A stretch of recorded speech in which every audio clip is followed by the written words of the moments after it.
Bueno, del 140 al 150 es la recta final del libro de Salmos.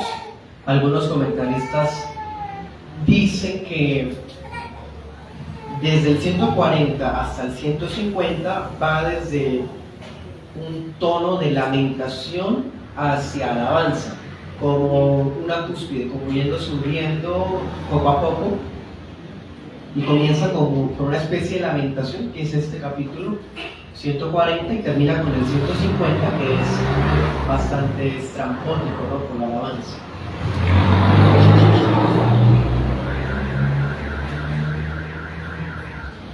Bien, este salmo fue compuesto por David y se le entregó al músico principal para el culto del tabernáculo y posteriormente el templo. El capítulo tiene la típica estructura de muchos salmos de David, esa típica estructura en donde está la queja, hay un problema y él clama a Dios y le pide algo particular, ¿sí? Esa es la estructura que tiene este salmo. Sin embargo, en la primera parte va a destacar la petición líbrame, y en la segunda parte pareciera que hubiese un toque de oración imprecatoria, ¿no?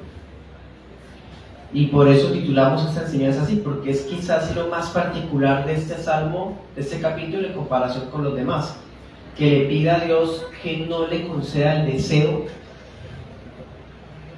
de los impíos. O sea, las peticiones que los impíos tienen, sus deseos, no se los haga realidad, ¿sí? Vamos a estudiar el capítulo en 2 puntos. Primer punto, versículos del 1 al 8. Líbrame y guárdame de los malos. Y la segunda parte, del 9 al 13. 2 causas distintas.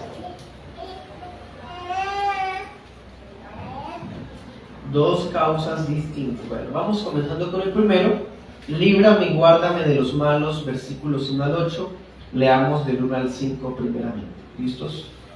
Dice: Líbrame, oh Señor, de los hombres malignos, guárdame de los hombres violentos, que traman maldades en su corazón, que cada día provocan guerras, agusan su lengua como serpiente, veneno de víbora hay bajo sus labios.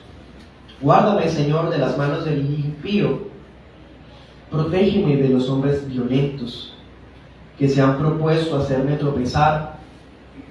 Los soberbios han ocultado trampa y cuerdas para mí, han tendido red al borde del sendero, me han puesto lazos. Amén. Aquí están, hermanos, las peticiones principales. ¿Se da cuenta? Líbrame, guárdame, protégeme.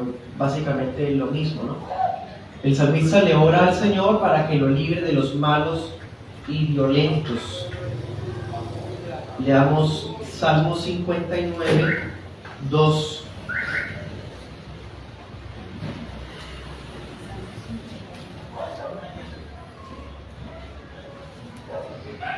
También de David dice 59:2: Líbrame de los que hacen iniquidad y sálvame de los hombres sanguinarios. Es una petición reiterada. Como sabemos, David pasa muchas veces esta experiencia de personas malas y violentas amenazándolo.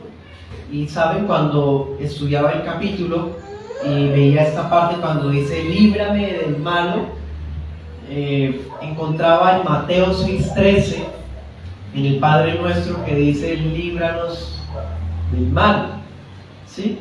Líbranos del maligno. Entonces pareciera que el Señor Jesús estuviese haciendo una alusión a esta línea, ¿sí?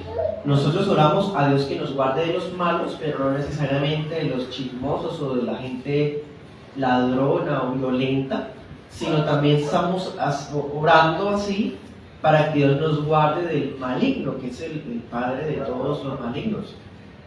Sí, bastante interesante. Resulta que algunos fulanos estaban maquinando en contra de David y dice que estaban creando contiendas, ¿sí? Dice en otra versión, causan problemas todo el día. dice la que yo le digo, y provocan guerras. Y eso es muy interesante. Ustedes se acuerdan en Santiago 4:1 que dice que las guerras, ¿dónde comienzan? En las pasiones de cada quien. Y luego en Santiago 3 habla de la lengua. La lengua es provocativa, provocadora, mejor dicho, provocadora de pleitos, de riñas, de peleas, divisiones, rencores. Entonces estas personas, démonos cuenta que le dan rienda suelta a esa capacidad que tiene la lengua de crear guerras. Leamos Proverbios 6:14.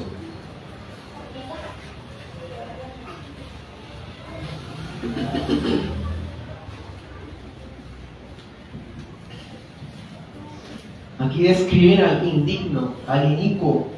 Dice, con perversidad de corazón continuamente trama el mal, siembra discordia. ¿Ven? Entonces, una característica de un impío es alguien que fácilmente genera pleitos donde va. Una persona que siembra discordia. Impresionante. Pues bien, David describe a estos fulanos que tienen esa capacidad y dice que la lengua de ellos tiene filo y que tiene veneno. Eso es muy interesante. La Biblia describe muchas veces la lengua de distintas maneras y una de ellas son estas. Filo, como una espada. Veneno, como una víbora. Impresionante. Ambas cosas mortales, ambas cosas peligrosas que pueden hacer muchísimo daño. Leamos 57:4.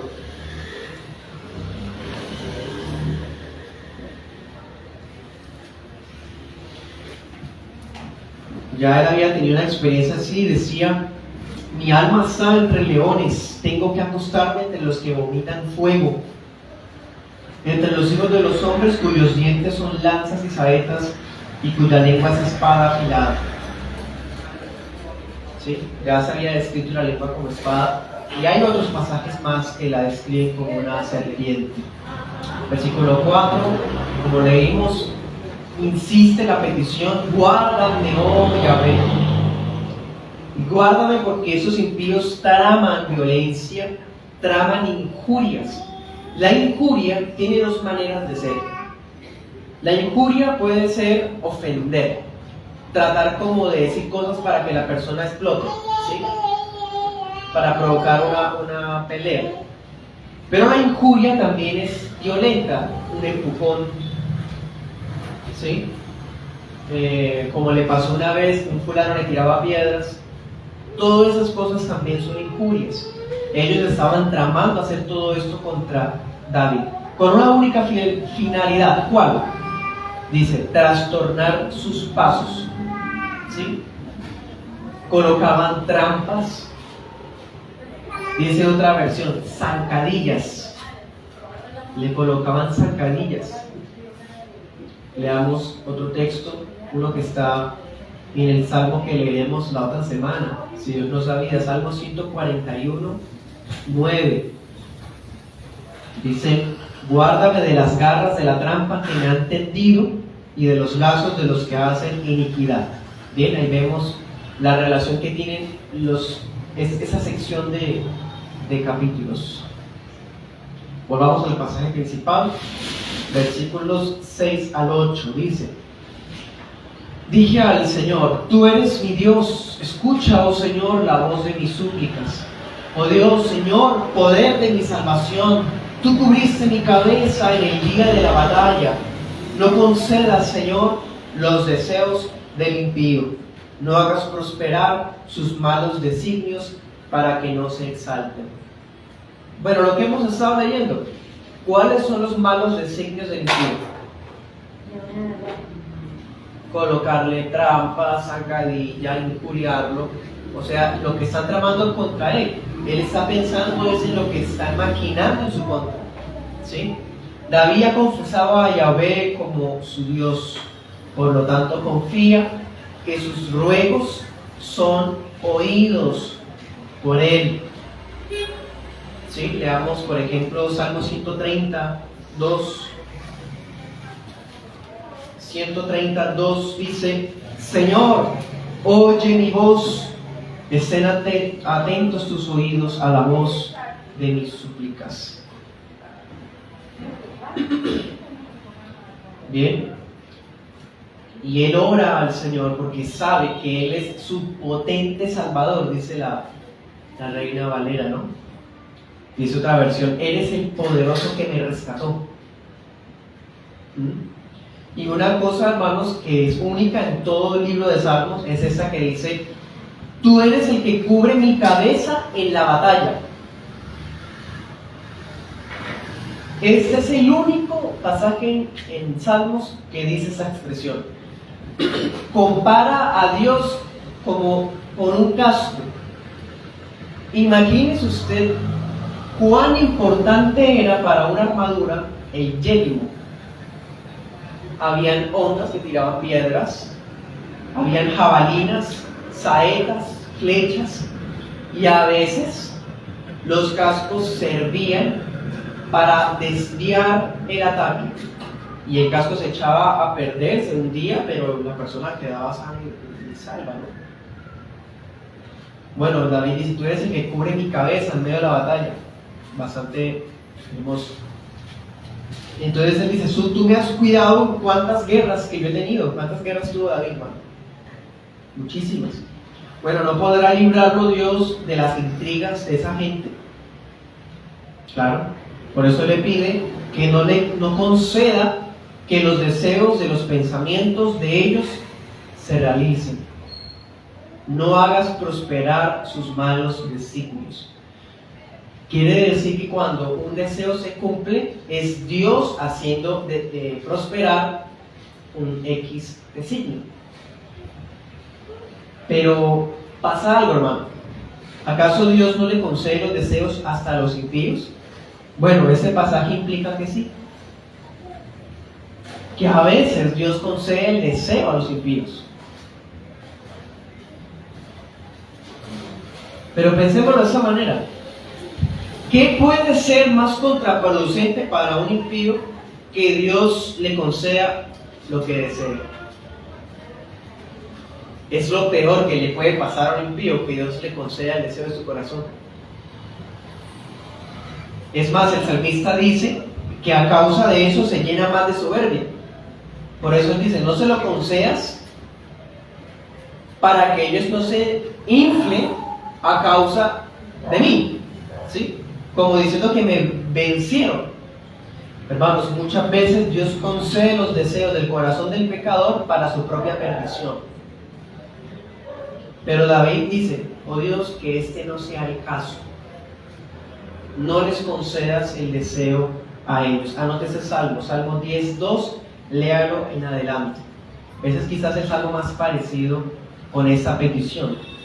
Pero eso es otro detalle. Esta petición es única en todo el libro de Salmos. Orar para que Dios no le dé la petición a alguien o el deseo a alguien.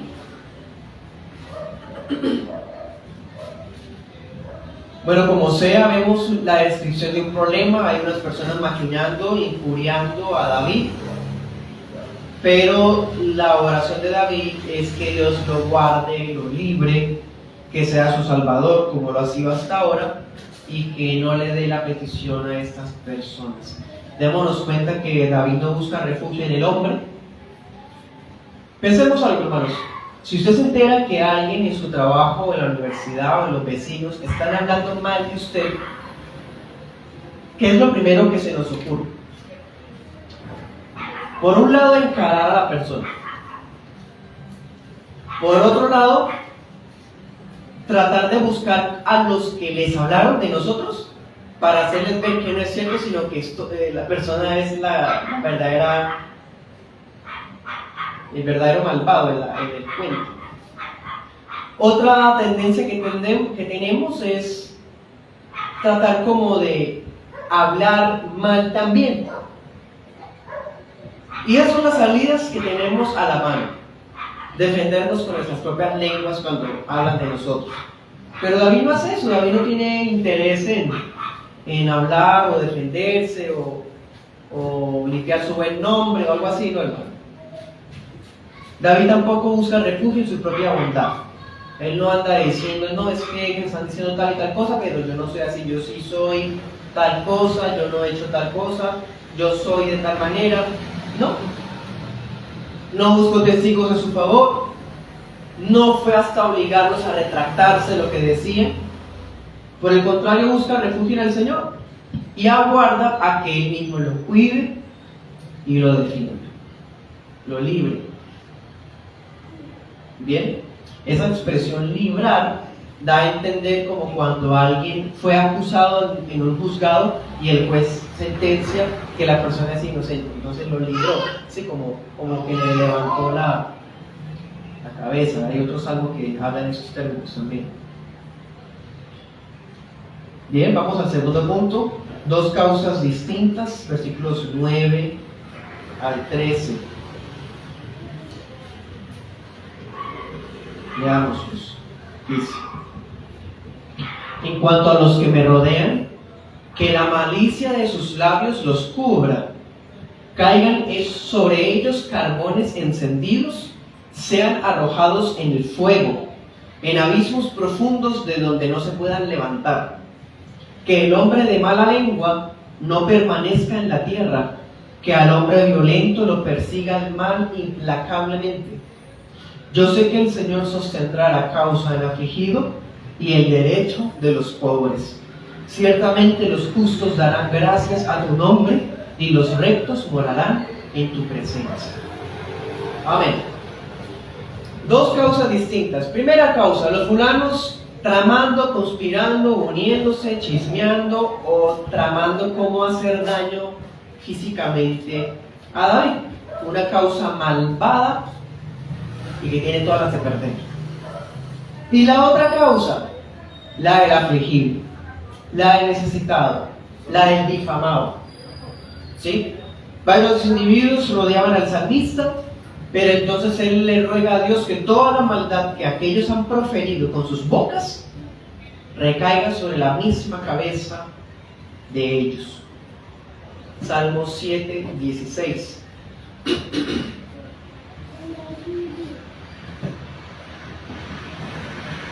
Ese salmo también decía, otro salmo de David: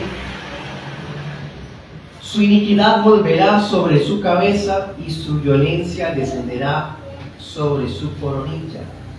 Como diciendo, cuando Dios nos libra, a veces eso implica que todo lo que dijeron se les vuelve en contra de esas personas. Bien, y el versículo 10 tiene otro detalle que es muy interesante, hermanos. Yo no sé si a usted le pasó, pero uno se imagina el infierno. ¿No le pasó? En el versículo 10: brasas, fuego, abismos profundos, como si ese fuera el pago de las acciones de esos fulanos. Bueno, por un lado, eso tiene conexión con su petición de que Dios no les dé sus deseos y que el mal que han deseado venga sobre ellos. Entonces no es literal, ¿no?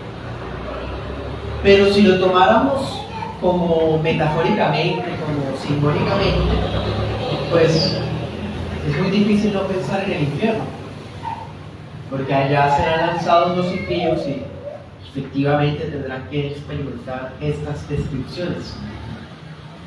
Y por cierto, no es el único salmo que habla en ese sentido. Leamos 11:6. 11:6 dice: sobre los impíos el Señor hará llover carbones encendidos, fuego, azufre y viento abrasador será la porción de su copa. ¿Ven? No es la primera vez que se habla en esa manera, y que por cierto es otro salmo de David. Es un salmo que tiene la firma de David en todo sentido. Bien, notemos algo volviendo al texto principal. Si usted tiene la Reina Valera, dice deslenguado, como diríamos popularmente en Colombia, boquiabierto, boquisuelto, ¿sí? Esa persona que habla y habla más, un escarnecedor, como diría el Salmo 1. Bueno, el salmista está diciendo, que no le concedas las peticiones a esas personas, que todo lo que hablaron vuelva contra ellos. Y de todas formas yo sé que personas así no pueden permanecer firmes en la tierra, sino que serán cazados por el mal, así como perseguidos por el mal. Eso significa que el Señor sí va a hacer cargo de la causa de David. La causa de David. Decidamos algo, hermanos. Si usted y yo estamos sufriendo algún tipo de señalamiento injusto o calumnia, escoja dos cosas. O escoja entre una de dos. Defiéndase, defienda su causa, o deje que el Señor la defienda. Sencillo. Tiene usted dos alternativas. Si usted quiere defender su causa y asume ese derecho, adelante. Pero muchas veces es mejor poner la mejilla y esperar a que el Señor actúe. Amén. Pues bien, el Señor sabe cuándo un hijo suyo es afligido. Él lo sabe. Él sabe cuándo las personas violan nuestros derechos. Eso significa que tenemos derechos. Sí, hay cosas que nosotros tenemos derechos. Por ejemplo, en Santiago dice, cuando a los jornaleros se les retenía el pago, ¿se acuerdan? En Santiago, creo que es el capítulo 5. Quiere decir que cuando uno trabaja, y si trabaja uno a diario, uno tiene derecho a que le paguen ese día. Pero si yo soy creyente y no me pagan el día, pues yo no tengo derecho a hacer un escándalo a la casa del patrón. Aunque es mi derecho que me paguen, ¿me hago entender? Entonces yo puedo escoger dos cosas: o le hago la causa a Jehová de los ejércitos, como dice Santiago, o voy y reclamo mi derecho, ¿me hago entender? A eso voy. Hay derechos, ¿sí? Y Dios sabe cuándo son violados. Leamos 18:27.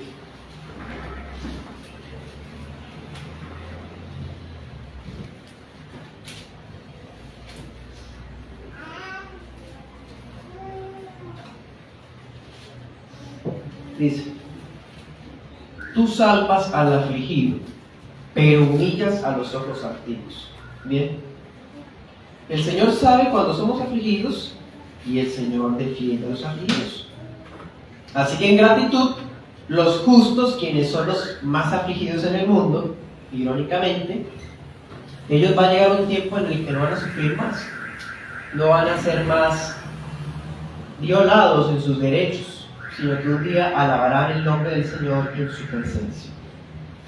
Entonces puede que hayamos sufrido calumnias, puede que usted haya sido testigo del maltrato a personas humildes, puede que usted haya sido testigo de malvados siendo exaltados, pero si esperamos en el Señor en su actuar, vamos a alabarlo sin dar lugar a renegar o a cuestionar su providencia. Por el contrario, ser agradecido. Dice: alabarán los justos el nombre de Jehová. Alabar al Señor, pero están hablando mal de mí, me están persiguiendo. Alabar al Señor en este momento de aflicción, estoy solo, me está colocando trampas. Alabar al Señor, ¿sí? Debemos ser agradecidos en detalles difíciles como estos.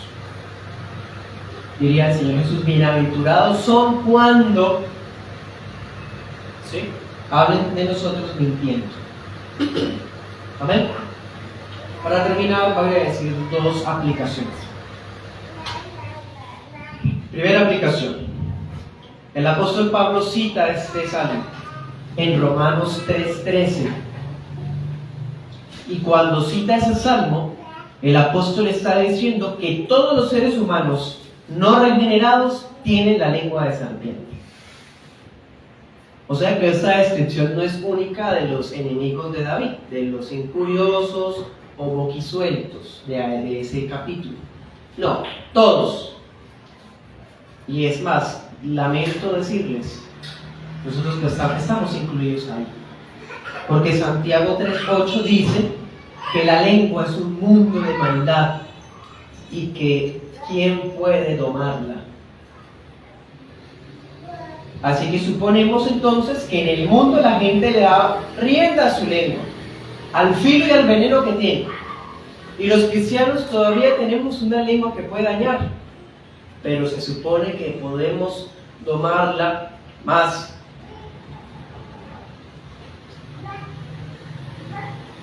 Cristo una vez dijo: la boca habla de lo que abunda en el corazón. Mateo 12, 34 al 37. De un árbol malo salen malos frutos. ¿Se acuerdan de la abundancia del corazón de la boca? Entonces, hermanos, la malicia y la difamación son obras usuales, normales, comunes y corrientes en los inconversos. Y notemos cómo lo describió el salmista: como bestias, como víboras, como serpientes, en fin. El hombre sin Cristo, diría Juan Crisóstomo, un padre de la iglesia, el hombre sin Cristo agita males en su mente y los prepara con cuidado. Así es el impío. Segunda aplicación: las oraciones del impío están cargadas de pecado. ¿Se acuerdan otro texto en Santiago 4:3 que decía: ustedes oran y no reciben porque piden para satisfacer sus propias pasiones?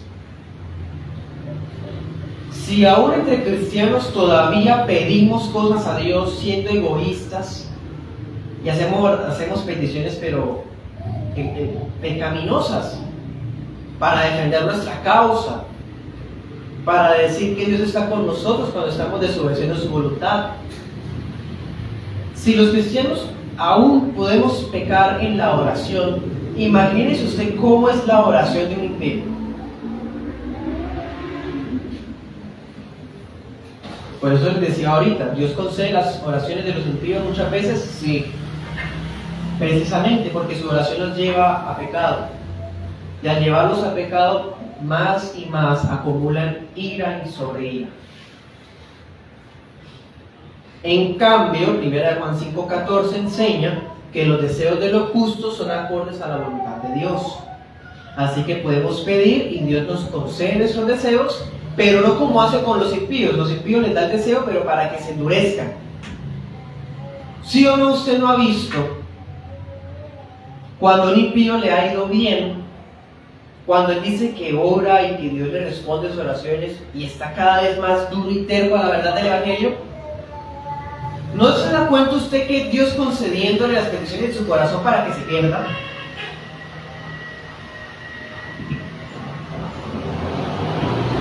En cambio, cuando Dios le concede los deseos a los justos, son bendiciones, porque los justos no desean cosas egoístas, pecaminosas, perversas, para gastar en sus deleites, diría Santiago, ¿no? Los justos desean cosas que van acordes a la voluntad de Dios. ¿En dónde vemos a Cristo, hermanos, en este pasaje? Bueno, de un lado, Cristo sufrió todo esto que el salmista estaba escribiendo, colocándole en zancadilla muchas veces. ¿Se acuerdan cuando Cristo les dijo: ustedes, ¿por qué me tientan? ¿De quién es esa imagen? Tráigame una moneda, ¿se acuerdan? Colocándole trampas al Señor. Trataron de vencerlo con la lengua, las víboras, las serpientes y los dragones. Pero Cristo los humilló a todos, siendo el sapientísimo Rey. Pero hay otra manera en la que está Cristo en este capítulo.